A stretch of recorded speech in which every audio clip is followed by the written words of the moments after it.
'Ghost' మూవీకి నేను music చేశానండి. హ్మ్. హ్మ్. నాగార్జున గారి performance like tremendous, of course. అసలు ఔట్‌స్టాండింగ్. హ్మ్. నాకు అప్పుడెప్పుడో 'కిల్లర్' నచ్చిందంటే దాని తర్వాత 'గోస్ట్‌లో' తన పర్ఫార్మెన్స్ అసలు ఫ్రమ్ ద ఫస్ట్ ఇంట్రో నుంచి ఎండ్ వరకు incredible performance and director has done a fantastic job. హ్మ్.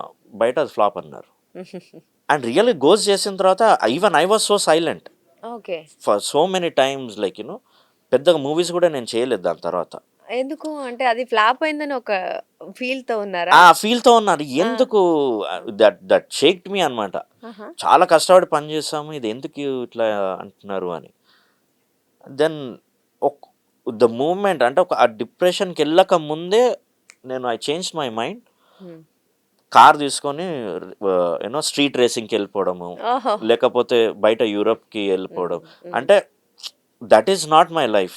హుహు. That's a part of my life. Films are part of my life. Okay. మీరు సెకండ్ ఆప్షన్ కూడా ఉండాలన్నది ఎందుకేనేమో. ఆప్షన్ గాదు. ఆ! ఆ! అది ఇన్‌కమ్ గురించి ఇన్‌కమ్ నేను కోసం. చెప్పేది. ఓకే. ఆ!